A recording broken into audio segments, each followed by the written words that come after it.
Og det her, det er en Syma X5 SC,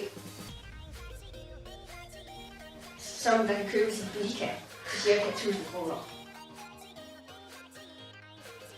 Og den flyver godt i forhold til prisen. Og den har også et kamera, som der kan tages af. Det er at tage stikket ud og lige køre til siden. Lige hurtigt kamera. Den har sådan nogle LED'er her, så man kan se, hvad der er frem og tilbage på den. Og så har den propelbeskytter. Og fjernbetjeningen, det er sådan en god stor en. Den passer godt til hænderne. Og den har 2 styre. Og så har den 3 trinknapper og en til at optage med og til billeder. Og herude på kan man lave loop, både frem og tilbage og til siden.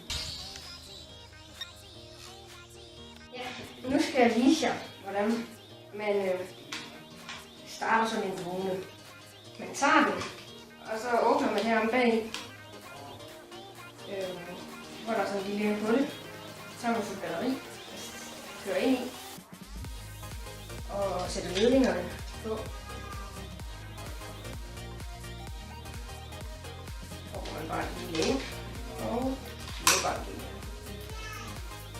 Så er der sådan en lille rød knap her, hvor man så kører den hen på. Så tager man fjernbetjeningen og kører den her i midten op. Og så kører man den her over op og ned. Og så vil den gerne være